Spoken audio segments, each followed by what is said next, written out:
Welcome to this session.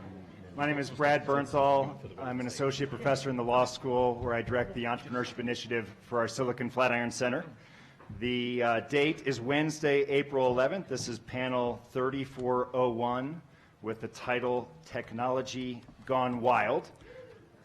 There's a lot of pressure on you guys to be entertaining here shortly.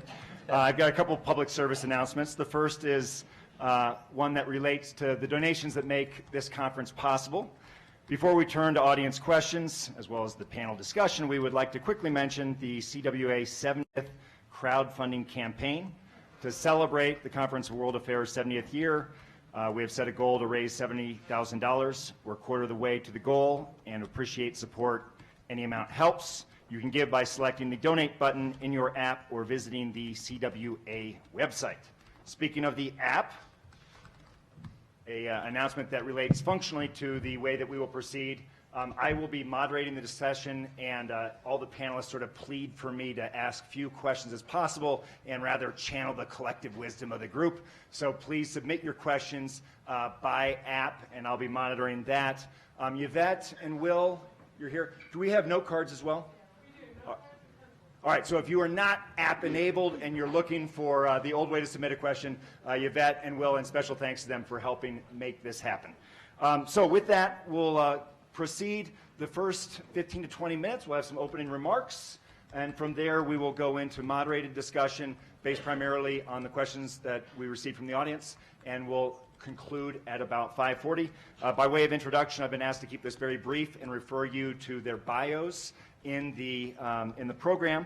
I will say briefly that Deborah Bryant will be batting leadoff for us. Her expertise, among other things, is in the world of open source.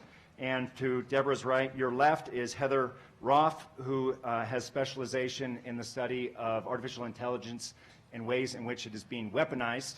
And to her right is Roger Walton, who will be talking about the regulation of technology. And to his right is Ben Wagner, who will be talking about human rights and technology in a broadest sense for this panel, Technology Gone Wild. Yep. Hello, and thank you. I'm going to start in celebration of the 7th anniversary by giving live. Is it on? It's going really close. Can you hear me? Just take one of our mics, that's fine. Here. Hello? Fantastic, thank you.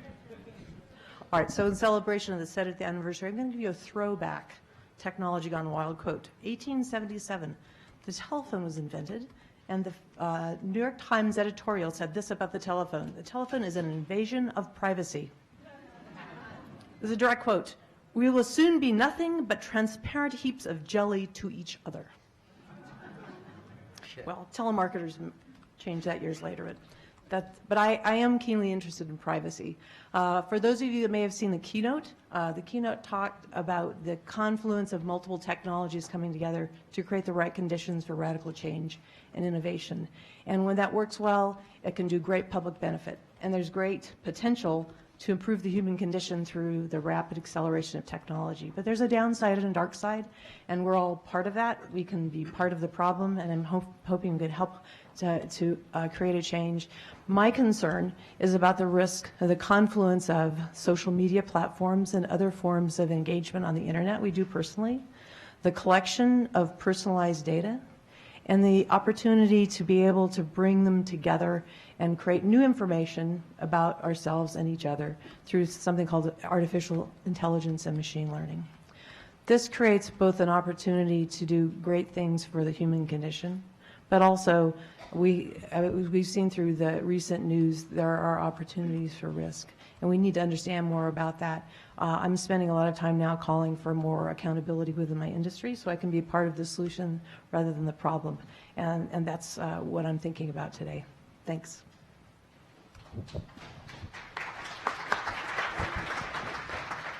Good afternoon.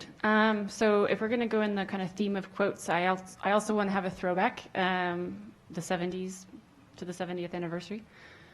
This quote comes from General William Westmoreland in a testimony to the Senate committee in 1970. He says, "On the battlefield of the future, Enemy forces will be located, tracked, and targeted almost instantaneously through the use of data links, computer-assisted intelligence evaluation, and automated fire control.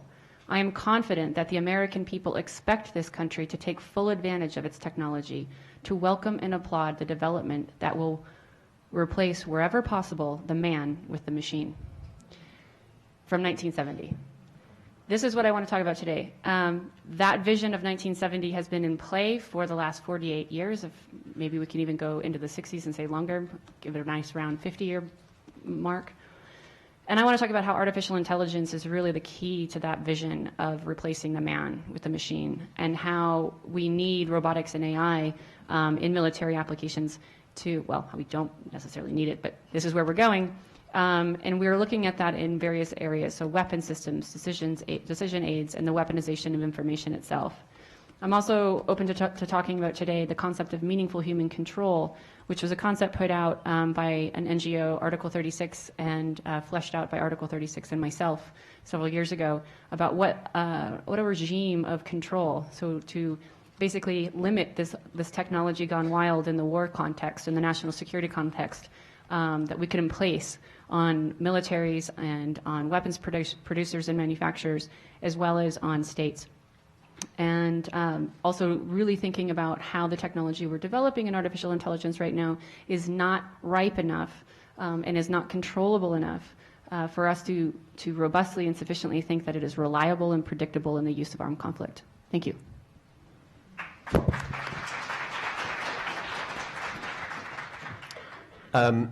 Hello. So I actually work for an AI firm. So I'm going to talk a little bit about the benefits and the good things about AI, because I think there's a lot of really, really good stuff that's going on about AI. But I also want to talk about the regulation, and I want to talk about it in the context of what's going to happen to jobs, because we are embarking on the fourth industrial revolution. The fourth industrial revolution is going to happen in a flash compared to other industrial revolutions. You know, you may have heard of the Luddites in the 19th century in England, where they went around smashing up the cotton mills and the weaving machines because they saw it as a threat to their jobs. Interesting forward thinking for the time. We're about to experience something way more dramatic than that. And whilst I think there's some wonderful areas to utilize this technology to help us, I think we've got to be really careful about what happens to the displacement of people. We're already seeing it. We've seen a lot of change over the last 20, 30 years with the movement of manufacturing jobs to different parts of the world, and how disaffected and dissatisfied and disenfranchised people have become. We're about to experience that 10 times over if we're not careful. So I think we have to be very smart about the regulation. And I don't mean regulation by suffocation. I mean by regulation to ensure we're sensible about it. I don't think we really know where it's going to go. I don't think we really fully understand the effect of it. It terrifies me from the military perspective, utterly terrifies me about what could happen on that, especially when it gets into the wrong hands. But I don't really know a lot about the military, so I'm going to focus more on the commercial world and how I think it's going to affect our day-to-day lives.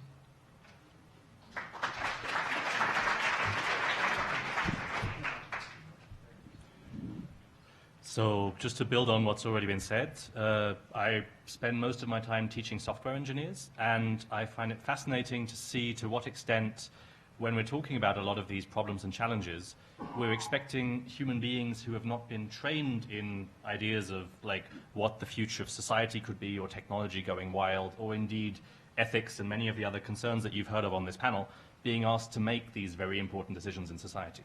And so when we talk about technology going wild, we first need to acknowledge that there's a feeling that is quite present in many societies that they've lost control over the technologies around them. And the reason that people feel uncomfortable about that is because technologies have enormous power to shape societies in many different directions. And so the question is then, who can legitimately do that? Who has the right to engage in that shaping of power? And a lot of time it's not even the shaping that takes place simply because human beings are nefarious or trying to be manipulative. It's simply because somebody needs to do the job and gets paid to do it, and at the end of the day, we end up with solutions that, at a societal level, we might not want. And just to be clear, this is not just a question or a challenge that is related to privacy and data protection. This is one of the issues that is frequently discussed in this context. But having more privacy or having more privacy protecting systems alone won't help. What we need are systems that we can imagine as societies, that we would want as societies, that will meaningfully support all human rights, both in a civilian and, as you've heard already, in a military context. And if we're going to accept this vision that is propagated in many parts of the world that artificial intelligence is what is coming next, and that it's going to reshape the relationship between the human being and the machine, the question is then, who has the right to reshape that? Can we leave that right of reshaping to individuals or private companies alone? Or should there be some public debate on what type of future we would like that relationship to be reshaped as? As we've discussed over the past few days this in many other panels as well, and in one of them there came up the fantastic example of when we're talking about artificial intelligence. Some of the artificial intelligence used in the world right now is sort of at the intelligence level of a worm.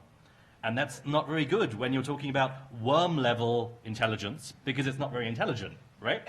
So if we're going to do that, and if we're going to have those systems in the world, let's at least be honest to each other about their quality and their deficits, and try and imagine systems that aren't worm level, or that can actually produce meaningful human rights-oriented outcomes. Because I think they have enormous power as well to reshape things positively. There's no question about that. We just need to either imagine better examples of how these systems should be, or also, if we don't find those examples, be more consequent and then saying, well, this isn't going in the direction we want. We need to move the train in a different direction.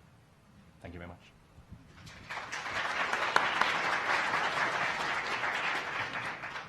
It's a technology item. Deborah, is your mic working now? Nope. All right, let's do this. Let's slide them all down. I'll take this mic, and that'll prevent us from having to play past the mic. Thank you. All right, so I want to pick up on the ethical thread related to the promise and peril of technology. And in each of your respective domains, maybe you could identify, here's where valuable ethical questions are being asked and what it looks like, as well as, equally importantly, here are where ethical conversations are not occurring, and we really need to start paying some attention to that. Deborah? I think so. I started on the theme of privacy, for personal privacy. And I think the question that's been asked in past years, but not really being debated, is who really owns information about yourself? It becomes a bit more nuanced through policies that service providers on the internet, we'll pick on the internet because that's where we see the major breaches and sharing of information illegally or improperly. But I think we need to have a more robust debate about who really owns our information. And that includes our personal information, our health information. You know, how do we know we own it? How do we give explicit consent to share it, and for what purpose? And to understand how the information we're sharing, if we are willing to, is being used. I don't think we're having those deep discussions today. Yeah, so I think there's a couple of different things when we talk about artificial intelligence in the military and weaponization. There's been a lot of discussion in civil society right now, particularly in the Human Rights Watch is leading a campaign to stop killer robots. That's a campaign that comprises about 35 NGOs that are all disarmament related, and so they're really kind of pushing that discussion forward. They get a bit of press in the public domain, so there's some kind of public discussion. And there's also some meetings at the United Nations this week, actually, is the 5th year that they've been discussing autonomous weapon systems and the weaponization of AI. This week is the group of governmental experts, which is where all of the signatories to the Convention on Conventional Weapons meet to discuss whether or not they want to preemptively ban autonomous weapon systems. So that's where there's discussions occurring. I would say where they're not occurring is in the United Nations Convention on Conventional Weapons and the group of governmental experts. So while they have this nice little meeting, 1 week or 2 weeks out of the year, it is just so much protocol and politicking that, the discussion is just doesn't move anywhere. And what you really see happening is there's no real deep dives into trying to get your head around what's the difference between an autonomous weapon and an automated system, what's the difference between the systems we have in play versus systems that are coming down the pipe. And there's really no discussion about whether or not I mean, there is some discussion about whether or not states want to ban them. There's about 23 states that have come out and said that they want to preemptively ban these systems.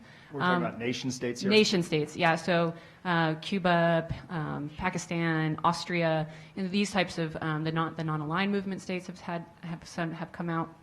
But when you want to talk about the real powerful actors in the United Nations, you're talking about the big powers, right? You're talking about Russia, China, United States, United Kingdom, France, Germany. None of them have any desire whatsoever to limit themselves. And so when there's discussions, I like to call them unicorns. So, you know, they offer definitions of autonomous systems, but the way they define them is so fantastical that they'll never actually occur, right? So on their face, they look plausible, like a unicorn. I have a horse, it has a horn, looks plausible, right? We have lots of types of animals that have horns. We can envision this. But when you start to actually dig down into what a unicorn is, you're like, well, this is a mythical beast that doesn't exist. And much like the definitions offered in the United Nations by member states, particularly the powerful ones, what you do is you look at their definition, you go, oh, on its face, it's kind of plausible. But then you start to dig into it and go, well, what would that require? What would that require? And they're just unicorns. They're just mythical definitions of things that would never exist. And so by offering that definition, what they've done is they've defined themselves out of the problem. I will never, ever field an autonomous weapon system that looks like da, da, da, da, da, da, da. And you're like, yeah, because that would never, ever, ever exist. And so you can commit yourself to never fielding or deploying a system that is just fantastical nonsense, right? So, and then you're free to go ahead and pursue all sorts of other nasty little technologies. Heather, a follow-up from the audience. Can you baseline definition, what does weaponization of artificial intelligence look like? And maybe an example or two of what is either here today or will be here in the near term, say 1 to 3 years. Yeah, so I think there's a couple different ways you can think about this, right? Because I take Maggie Bowden's definition of artificial intelligence, which is getting computers to do things that humans do. So it's a pretty broad definition. An autonomous weapon system is a system that can select and engage targets without the intervention of a human operator. So what that means is that you can deploy a system for however long. Maybe it's instantaneous. Maybe it's just, you know, a cyber system that's instantaneous, or it could be something like a submarine, right? That you could have out there for 6 months to a year by itself, hunting other submarines, right? And then when it comes across an acoustic signature of another submarine, it fires on it, and there's no human involved in the decision to fire. And so the weaponization of artificial intelligence is really looking at, right? If you think about the notion of select and engage, right? There has to be some sort of intelligence about, you know, what is the target? How do I know it's the target? What's the weapon suite that I'm going to use? How do I know how much force to employ against it? Is it lawful?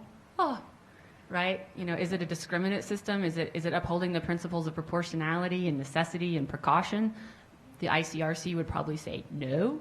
And so in those, so weaponizing AI would be to take artificial intelligence to give it the brains, right? To give the system the brains to prosecute attacks.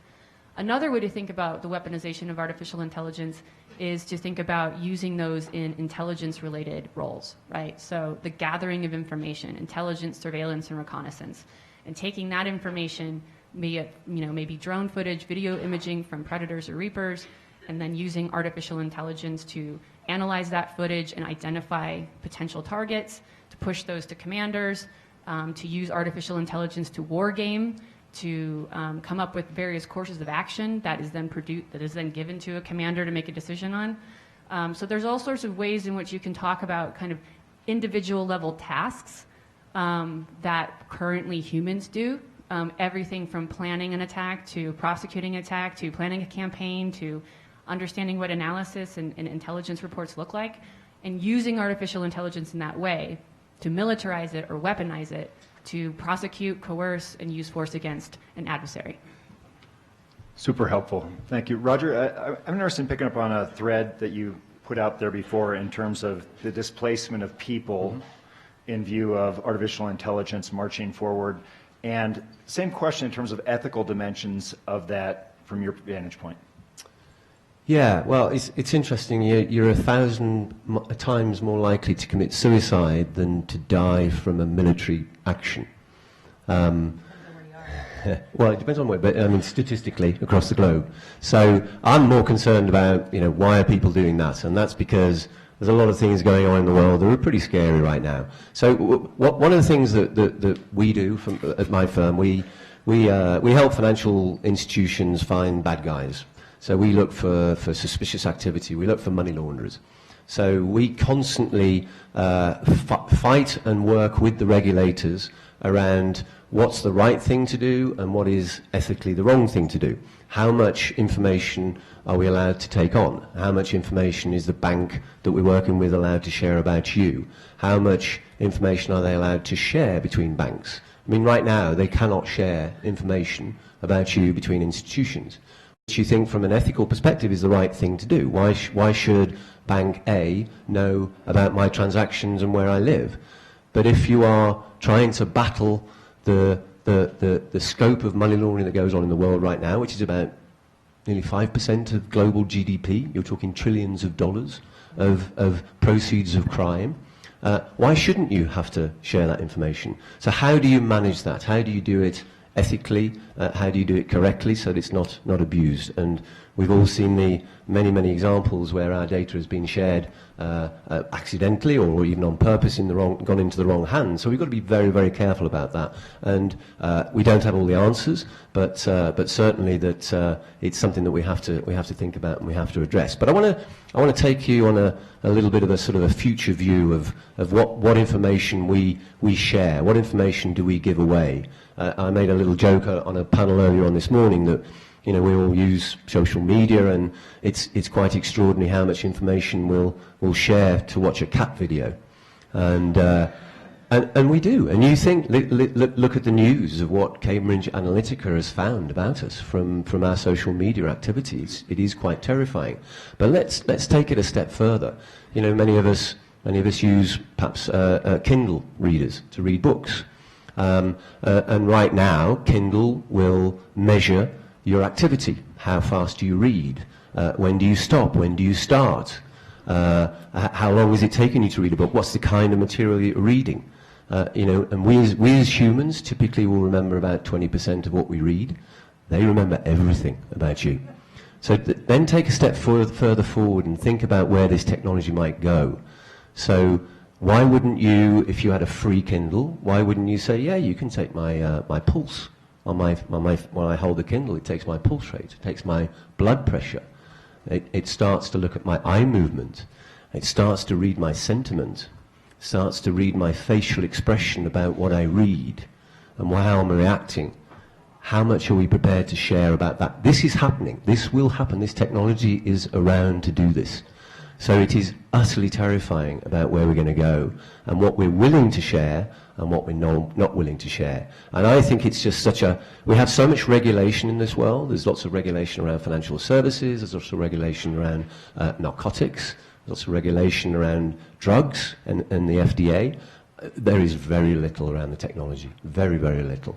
Another one that's a really interesting one. We're all hearing and seeing news about autonomous driving. And think about that terrible accident in Arizona when that lady was killed by an autonomous car. You think about how are you going to program the autonomous car to make the right decision?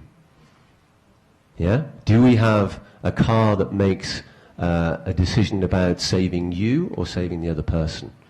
And how is that decision made? And how is that programmed and how is that managed? These are really difficult questions that we don't have the answers to right now, and I think we have to debate it and we have to learn from a lot of history, and I think the military is probably way ahead of this in terms of the thinking, and I think we need to be sharing this in a much more wider fashion. That's great. And we've got a couple of threads I want to come back to that you've laid down. But before that, Ben, in terms of ethics, we did a Silicon Flatirons conference here on campus a few years ago in which someone said, science fiction is often the only ethical training that our engineers and computer scientists get. And that's already a lot to expect, really. Do you have any sense about teaching computer scientists and engineering an ethical framework to deal with the technology that they are helping create along the way? How do you approach that in your teaching? and any sense about where we should be going on campus along those lines? Sure, but I mean, let's be perfectly honest about the challenges that those engineers face and not. It's very easy to put all of this on the computer scientist, and that's the challenge of modern technology development as we see it right now. So a few years ago, there was a fascinating development on Twitter, a little bit like, it's sort of difficult to compare it to other Twitter movements because there have been lots of them and there have been many different kinds, but this specifically was one I was involved in programming something, and afterwards I felt bad about it and wish I hadn't done that. And there's all sorts of awful, interesting examples, like a human being who had been forced to program a marketing website for a specific form of contraception, and later he realized that he was programming a game where all outcomes of that game led to the same product. And this product was then also found to have been product which increased suicide rates among people who used it. Now, when you're talking about suicide, this is a very real and immediate manipulative effect, but it's not so much that the issue is related to what the computer scientist did as to this shouldn't be a marketed thing and we need to check the drugs that we're using, but of course there is always a technological element in that chain, and the technological element is basically computing is extremely powerful. And I don't think that when you go through a computer science program at the moment, that you are trained in any meaningful, sufficient way to be able to respond to those challenges, because you're told how to code and not how to put yourself in the position of those programmers who've already made bad decisions. Now, in most of what I see of people who are developing ethical components to their computer science programs, most of what happens is typically there is a module for ethics. Now, that's nice, it's cute, it's perhaps even useful, but it doesn't really solve the problem because often those modules are not mandatory. So the ones who are already interested will be the ones who'll take it. And also they are not really fundamentally changing the way that computer science is taught. Where not just at my own department, but also far outside of it, when I encounter computer scientists and talk to them about this, they often see regulation or ideas of strictures on what they're allowed to do as a problem, as like an annoying thing that will stop them in their. They're very goal-driven and very oriented in fixing problems, which is what they're there for. But then regulation of any kind is a problem because it's annoying and it's difficult and it gets in your way. So I think you need to talk first and foremost about mainstreaming across all programs in that sense, specifically ones, you could say the same thing, there's been the same analysis done about business school programs. And people have looked at what economists training get, and there's similar deficits in ethics and human rights and lots of other issues. And then on top of that, to make matters worse, ethics may not help in a lot of these situations because there's a danger that we're replacing rights in a lot of these situations with ethical frameworks. So we just heard about, for example, the laws of armed conflicts. If we start replacing the laws of armed conflict with the ethics of armed conflict, we have a problem because there are laws, at least to a certain degree, set around these things, and replacing it by saying, oh, we're going to have an ethics committee that will study to understand how we will reinterpret those laws, that is not a step forward, that's a step backward. The same way when we're talking about technology, if we're going to only have ethics committees which don't have some kind of binding process to also then say this type of advertising for these types of drugs is not okay because you're manipulating people into buying things that has real harms associated with it, it's insufficient to then just say we will just talk about ethics. We also need to talk about rights. And when you're talking about the regulatory solutions, there's a big misunderstanding of how that will be solved, because if we're talking about computer scientists programs changing now, this is influencing technology in 20, 30 years' time. So I fully agree with some of the previous speakers who are saying, look, if we want to change something tomorrow, there needs to be a greater level of government involvement. I don't think we can just expect the private sector to solve it themselves or the next generation of computer scientists somewhere down the road. We need to start tomorrow because we're allowing things to happening outside in the world right now. Heather, maybe I'll ask you to pick up on that. Do you agree with that distinction between rights and ethics and the importance of distinguishing those two? Me? So I'm also a philosopher and an applied ethicist, so this is a tricky question for me. So I'd actually have a follow-up question. I'd like to punt it back. But before I do that, I was remiss at the beginning. I have to say that I'm here in my own personal capacity, and none of my views represent the views of DeepMind, Google, or Alphabet. So whatever comes out of my mouth, it is not the views of my companies or organizations that I work for. That sounds really promising. Now go. Yeah, okay.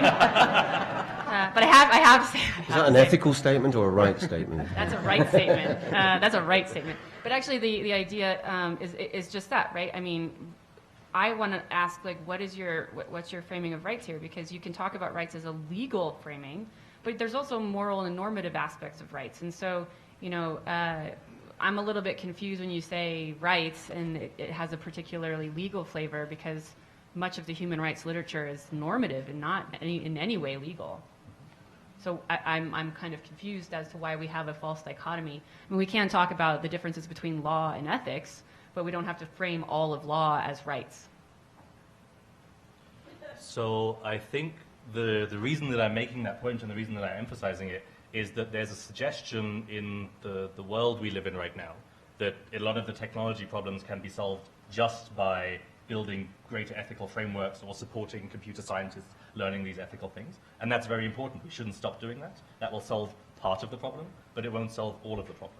And there will be other aspects which will require regulatory solutions or, let's say, rights-based solutions, which also need consideration, because there will be, at a, let's say, a foundational level, governments tend to, or have quite a penchant for trying to push things in the direction of, we'll create an ethical advisory committee and they will debate some things, but we don't really want to regulate that because that won't really solve a lot of the problems. And that's, for me, it's a little bit of a cop-out in some way, because yes, for sure, we need to ensure that we instill ethical values in young people who do these things. We need to ensure we have ethical companies. We need to ensure that we build more ethically minded products. All of that, no question whatsoever. But that alone, I don't think is sufficient. There will also be need for sort of a legal and regulatory approach. Otherwise, we won't get that. Right. I would just caution you, as a philosopher, to not just hang it all on rights. I mean, and when you talk about legal regulation, there's obligations, right, and there's duties, right. There's permissions, there's obligations, there's rights, there's forbearance, there's all sorts of different types of ways of thinking about governance that is not just in a rights-based framework. So that's the only thing that I would just kind of press on. In the laws of armed conflict are mostly they're obligations. They're not rights. I mean, because rights in the laws of armed conflict are seen as permissions, right? So if I have a right to self-defense, what that really means is that I have a permission to engage in self-defense if someone is threatening me. Whereas in the laws of armed conflict, right, what we're talking about is states have obligations to uphold the principles of discrimination. They have to be able to identify between combatants and non-combatants. That is not to, we're not putting that on a rights framing, we're putting that on an obligation, a duty-based framing.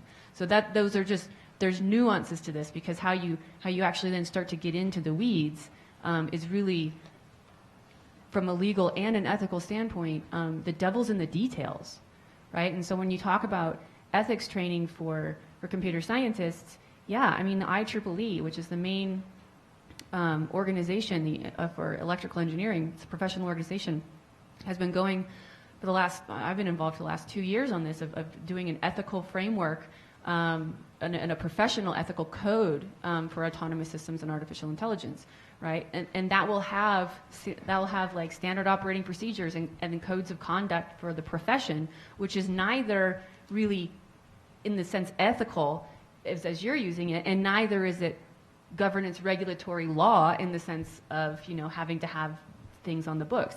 It's a middle ground, right? A professional code is a middle ground between whether or not the state can prosecute me and whether or not this is grounded in some sort of like ethical community that is going to be debated about the heuristics or the hermeneutics of whatever rights we're talking about. Sure, but then to put it very simply, the person who was run over in Arizona will not be helped in any way by an ethical code of a professional organization. People in future may be supported and helped by that, and there is a need to do that, there's no question, but it's insufficient. There is a need for that, and then governments and other regulators can learn from that. But it's almost to pretend, if we go down the purely ethics-driven framework, that we essentially leave governments or any kind of regulation out of the picture and simply assume that industry bodies, private companies will be themselves the sources of the right norms, the right values, the right standards, and that everything will just work itself out by letting them do their own thing. I'm familiar with all the initiatives you say, but as you said, there is if you term them the laws of armed conflict, if we were to replace them tomorrow with purely ethically based frameworks, I'm not sure that would necessarily make the world a better place for the people who are living But in I the don't context know around that. anybody who's making that argument.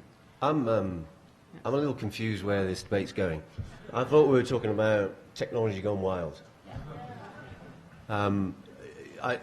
Really important conversations, by the way, really, really critical, but I think for me, I'm just terrified of where technology is going to take us right now. And, you know, anybody heard of algorithmic trading?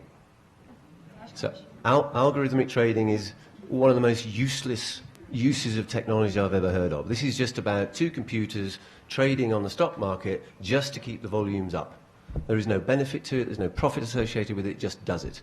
And there was an experiment done, I think it was in Europe, I'm not entirely sure, where they got two AI programs to try and trade with each other. So program 1 had product A at value B, and program 2 had product B at value C. And they just got the programs to start talking to each other and try and trade. So it started out, well, my value is this, so I deserve 1.5 of your products, and then the other one would come back. And it actually went wild. The system went so wild, it started inventing its own language. It started just adding code for the sake of it. It's 50-50%, 1, B, C, 3, and then the other one would respond to it. And they had to turn it off. And nobody knew why. Nobody knew, and nobody understood what happened. That's what terrifies me. We're building these systems. We're training people to develop these systems. How are we going to ensure that it's done right? Otherwise, we're going to have wars like that computer program trading with each other. We're just going to sit there and blow each other up. And we're going to sit there and debate whether the ethics was right about that or not. How do we prevent it before we get there? That's what frightens me. And that's what I think we need to talk about.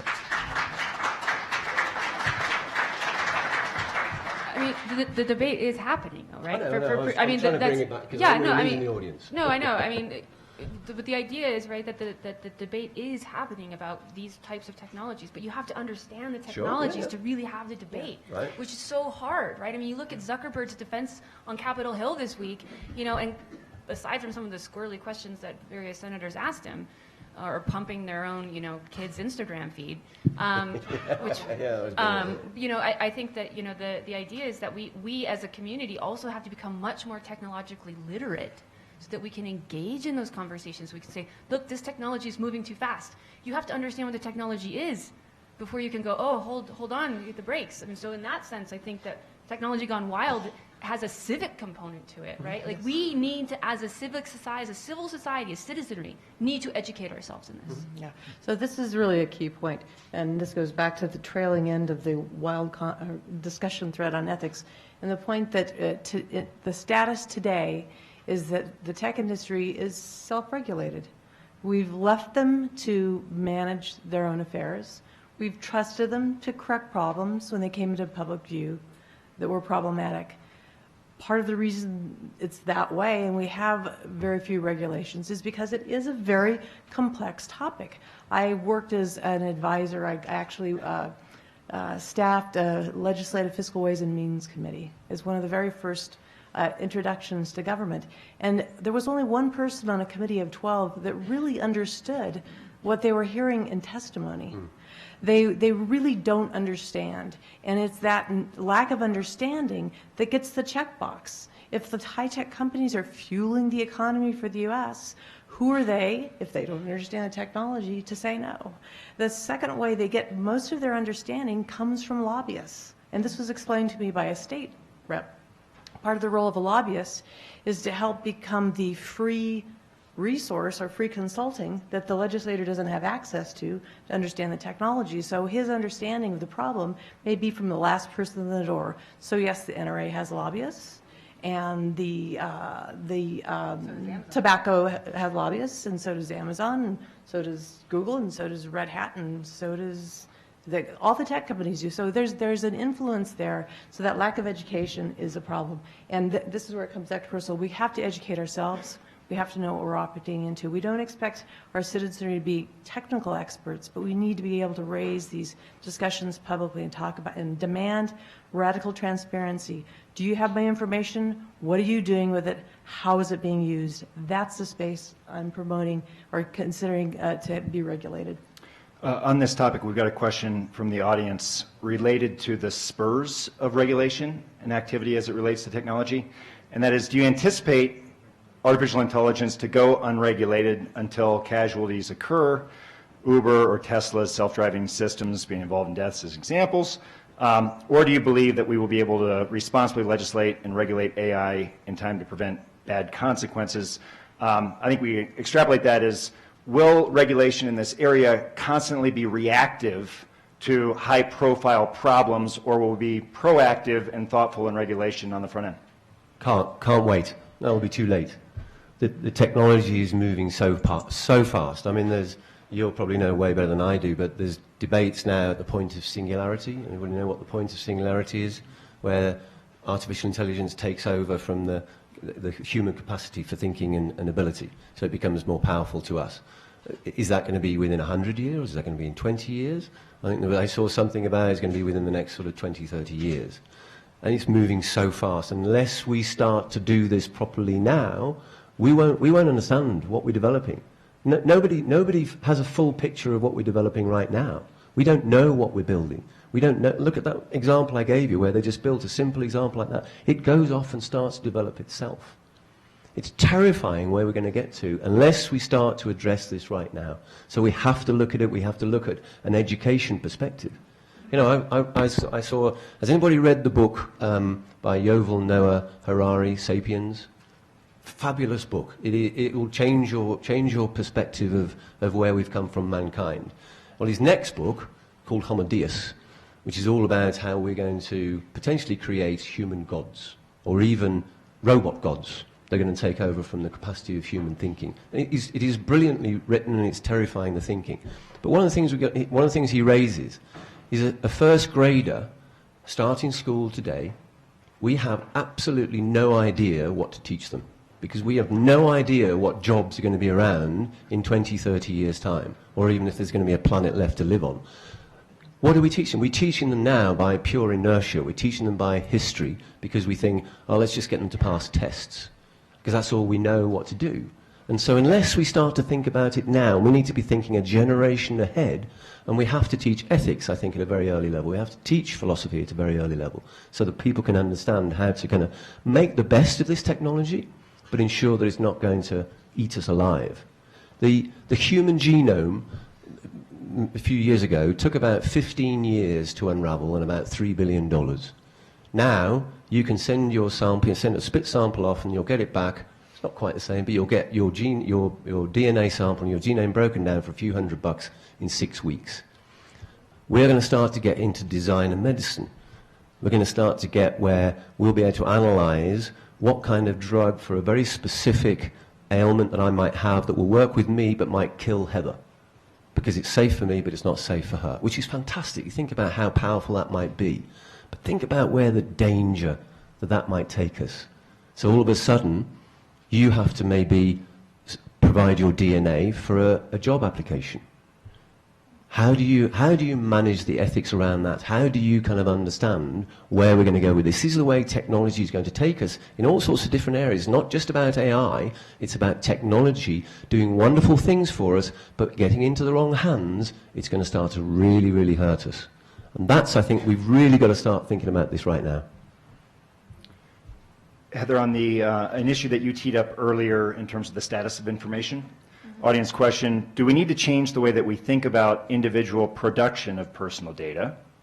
It seems we've gone from actively submitting data to passively submitting it. Do we need to rethink who owns the data? And query, by the way, is ownership how we should be thinking about this, or licensing, or some other, property metaphor? Do we need to rethink who owns this data and whether the individual owes it? You want to bet first? Yeah, so, I mean, definitely, look, I think we're in an active-passive kind of set of circumstances right now. So a lot of the social media platforms that we've been discussing, right, we actively give information. And I don't quite know, in fact, I feel like it's almost well, not even counterintuitive, it's just like schizophrenic to think about how we want to talk about our rights to privacy while simultaneously we put everything that we do online, right? It's like, oh man, like, look at me, I'm in Boulder, woo, right? And it's like, so I think in that respect, like we live so publicly, but then we also simultaneously say that we want privacy, and I don't really know how to square those circles.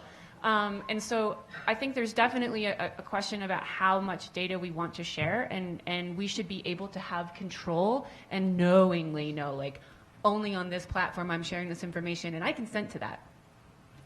On the other hand, I think the passive kind of data acquisition is really pretty dangerous. I think it's really nefarious, and it's happening everywhere, right? I mean, you think about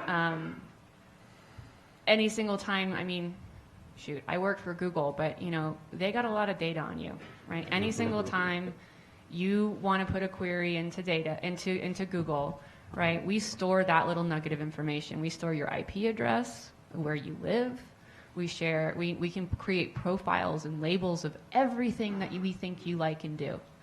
Ages. If you have a Chrome, if you're in Google Chrome, you know, we keep all that stuff, right? We do have, however, really good options for you to go check on your data, delete your data. We have serious efforts at maintaining privacy.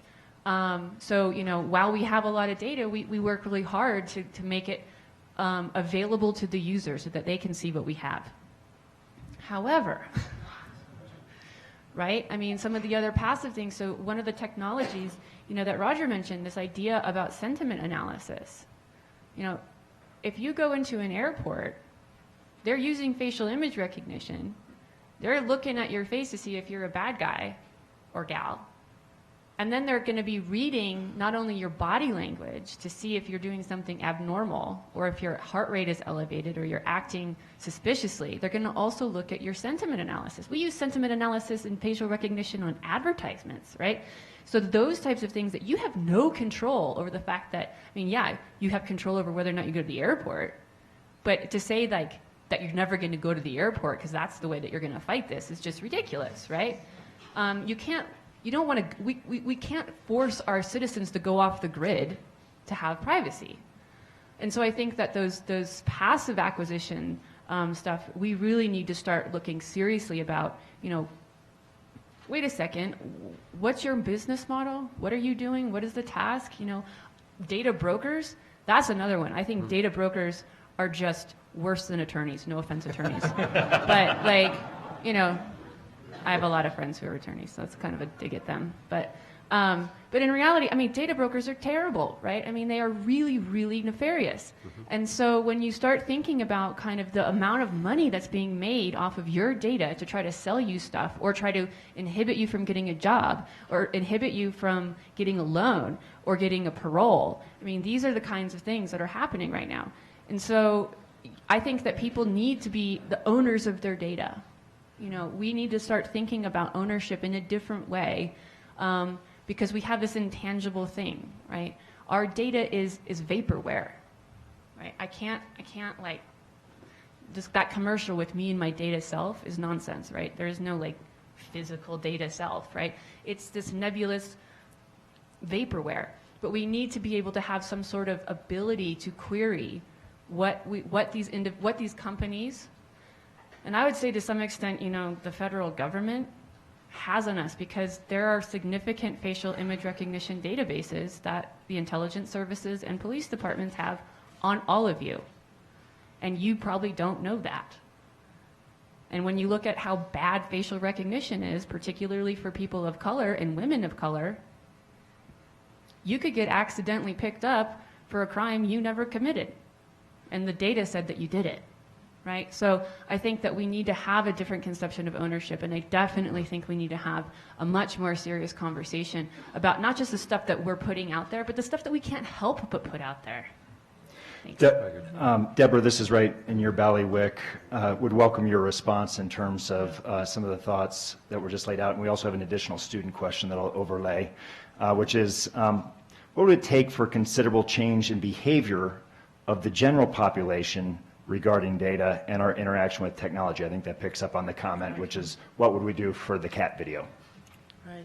Well, first of all, I agree completely with the notion of the tension between the idea of privacy and being in control of your own data and putting your information out in the wilds. And I touched on this earlier this week. I personally gave up a very high expectation of privacy the first time my name showed up on the internet. It didn't mean that so there's the the cow's out of the barn. I think what we have to do is figure out how we can own it and control it. But I think part of it is important. I'm going to give you a story just to help further educate the idea that there's a false impression, I think a false sense of security that, and I'll pick on Facebook because it's just an easy example, has provided, because it gives you a sense, in a certain sense, that you have control of your information because people curate their information. You don't put up bad pictures of yourself. And if you're like me, you probably don't put up pictures of your grandchildren. In fact, I don't use Facebook very much at all since they changed their privacy policy. But everyone will curate. They want their best side. They're going to talk of things that are positive or things they want to share with family. But what you don't know is that Facebook is also tracking the thing you didn't quite search for and other behavior, similar to what Heather was talking about. The search that wasn't finished, the keystrokes you did, all of your behavior is being tracked. Now, I want to add to this a story of something, and God bless the investigative journalists, because we probably would not have seen this project I'm going to describe shut down. I think last Friday before I came, I was reading an article about a project. It was a secret project that Facebook was working on. They had hired a cardiologist to work under non-disclosure agreement with a number of hospitals. And the project was to obtain information on patients without their name, so it wasn't illegal. So they would obtain the profile of a patient, say a cardiac patient, 50 years old, lives in Menlo Park, has 3 children. There's a process called hashing, where you can take one database and overlay it with a second database, and you can start to see a pattern emerge. So that they'll look, and Facebook will take the information off of the social media information they have, and they'll find the 50-year-old guy in Menlo Park with the dog or whatever they've gotten from your medical information, and they'll actually figure out who that is. Then they take that information along with knowing, do they have family that live close by? Do they get to the pharmacy? Have they had an accident recently? Are they involving in some kind of lifestyle that could be high risk? And create a new profile and then sell that back to the hospital with the notion of creating a fuller picture and being able to better serve the patient. Except you don't know this is happening. This profile and this picture of things that you think are personal between you and your niece in Omaha are actually becoming part of a picture that makes you the product and you the commercialized thing. So I think part of the answer is continuing to educate people on how this kind of information is collected, both in education and, of course, in regulatory and transparency. Will you help me remind me of the second part of the question, because I'm not sure I answered it. Related to the question of the general population and ways to get the general population to maybe rethink how private they are willing to keep their own data. Yes. So this is part of the answer, I think, is to help people understand how that's being done. And they also need to understand that more information is collected than what they're putting in. The passive stuff is the scary stuff. The passive piece is what I want to see: more transparency and more accountability in our industry. Slightly different direction, actually a very different direction. Technology cycles often see a utopian vision around technology, followed by the disappointment that it didn't fulfill it, and a period of dystopia, and then we kind of figure out how we're going to use technology. And so I think this question from the audience gets into the where are we going with this. What ways do you see technology going in a different way, which is used to empower those who feel disenfranchised?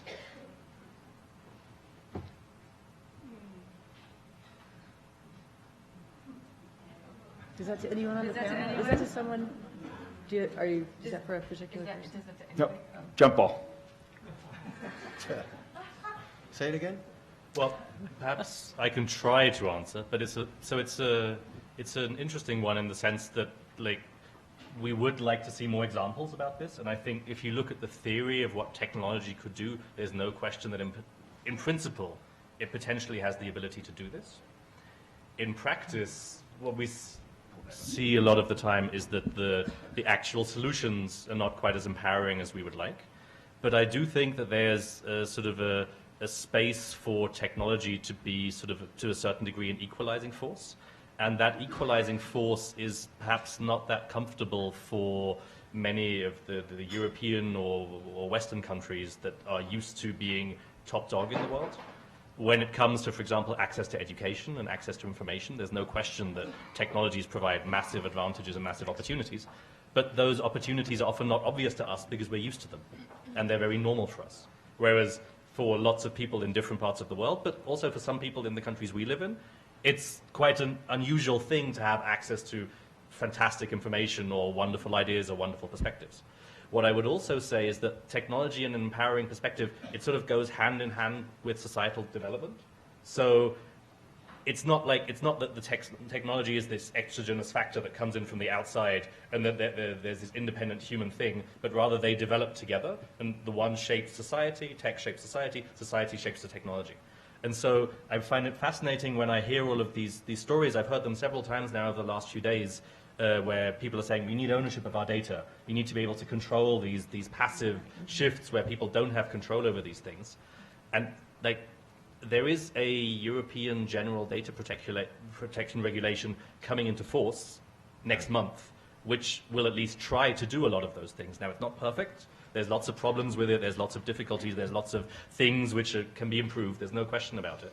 But I think we're coming to the point where on a lot of these things, for these empowering perspectives, to get to that thing, that we need to sort of get beyond like just letting it go wild and say we want a stake in this too. We also want to shape this as societies.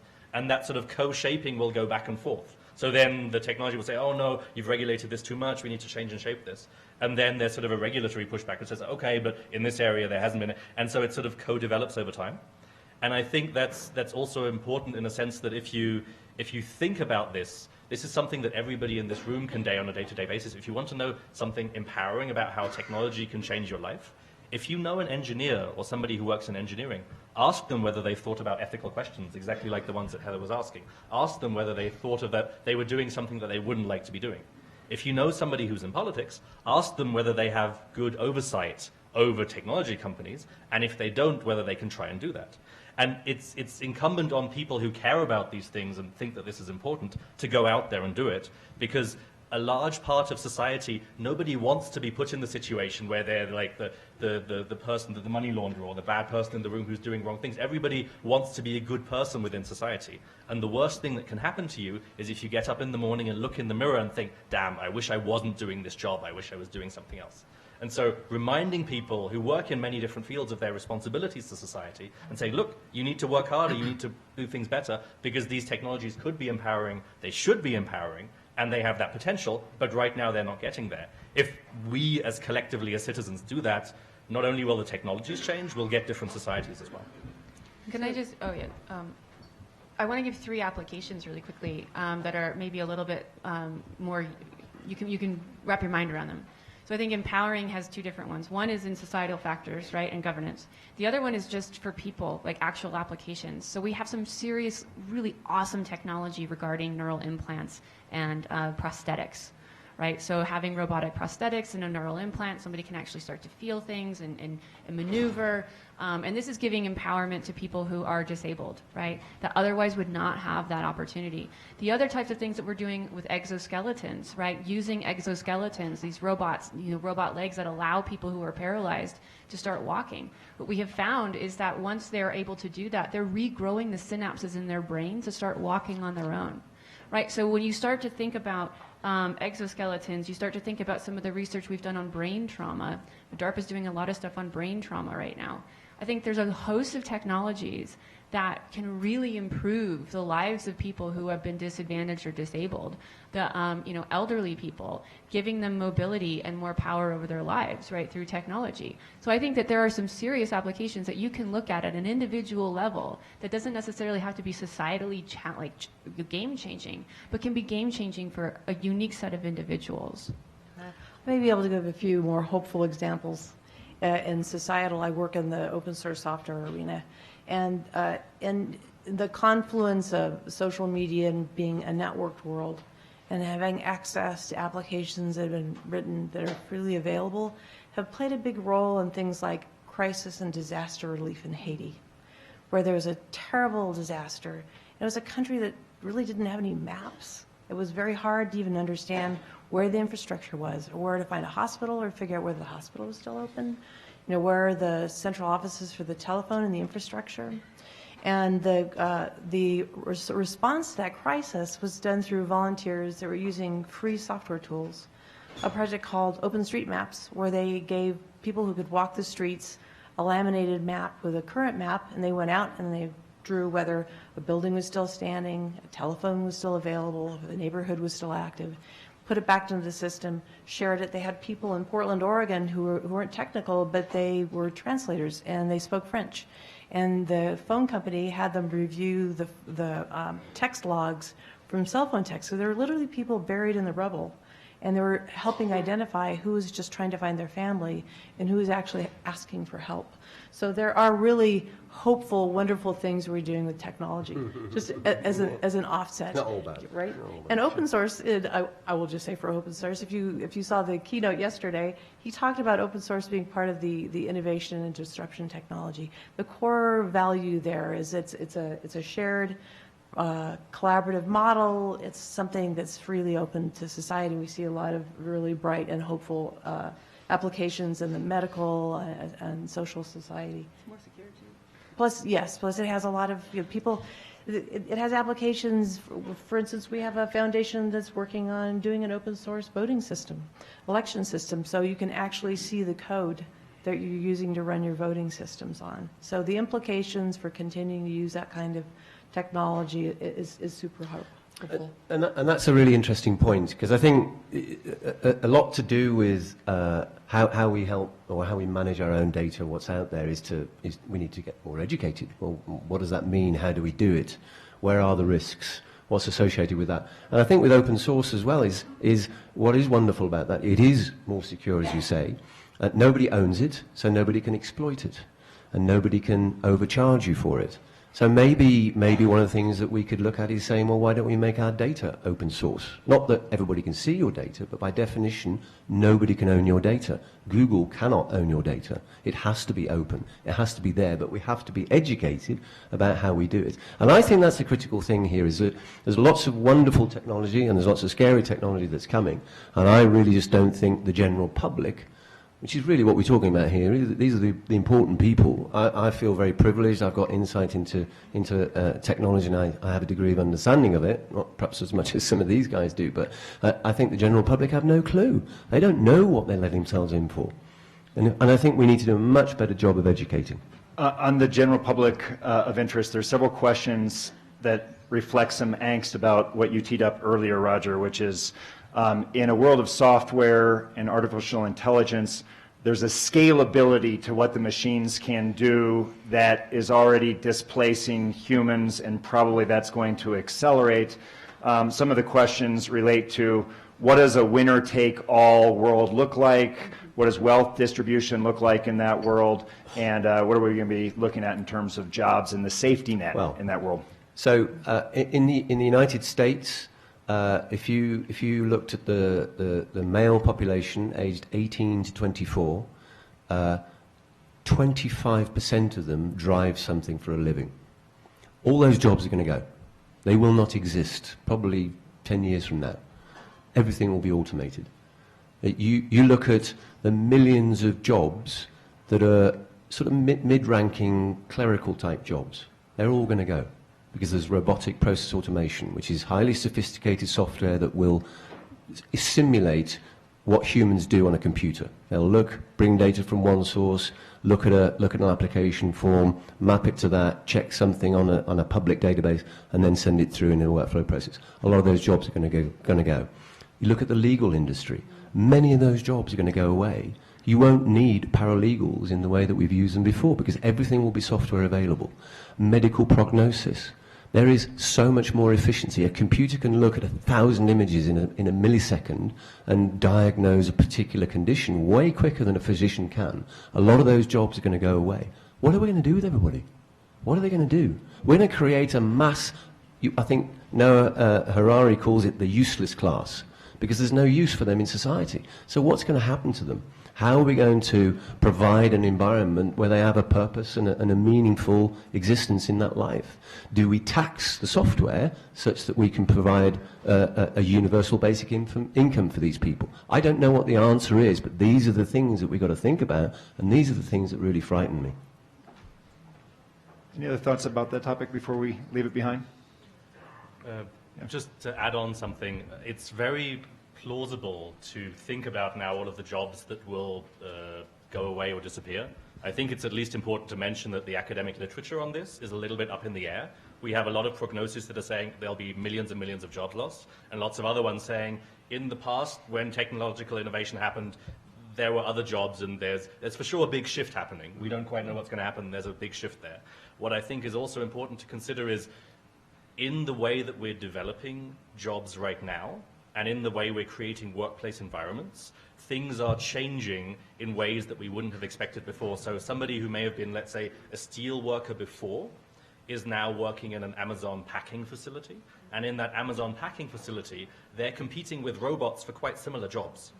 So they work next to each other. We have a research project where we're working right now on the delivery drivers who deliver you pizzas. And in the past, they used to call up people and they would somehow have a network that they would be working together with. Now an app on their phone is literally their boss who they're responsible for. So you have sort of algorithmic management systems that decide which route they go, how they move around, and make all sorts of very big and important decisions about their lives. It's not that those decisions are not somehow with human involvement, but that also it's easy to think in the future how many millions of people will be affected by this without looking at the people right now who are already affected by it by virtue of often not having other job opportunities.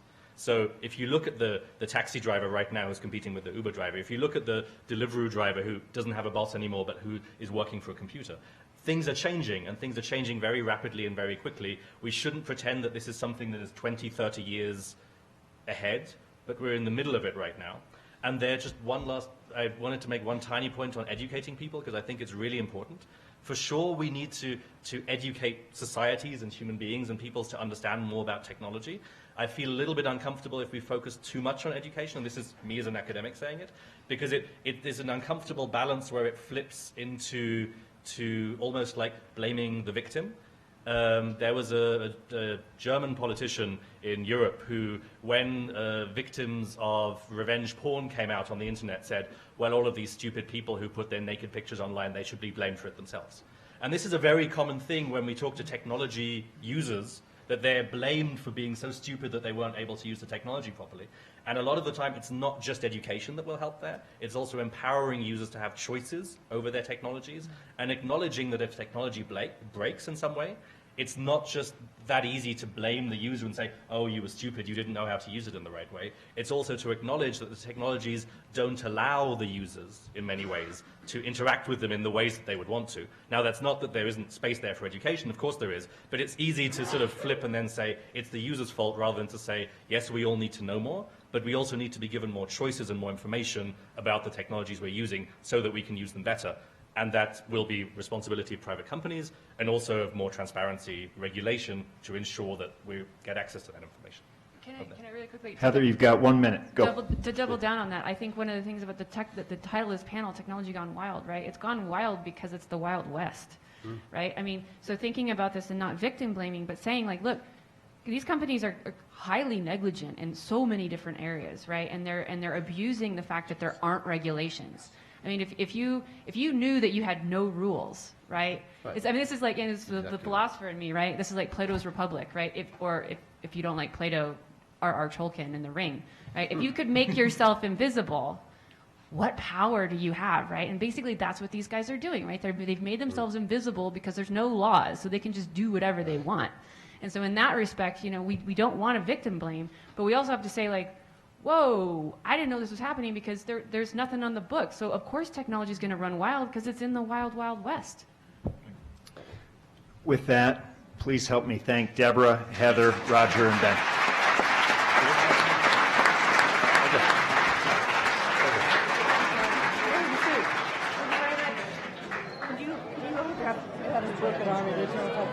This gentleman over here wanted to have an autograph for signature standing there. Yes. From all the panelists.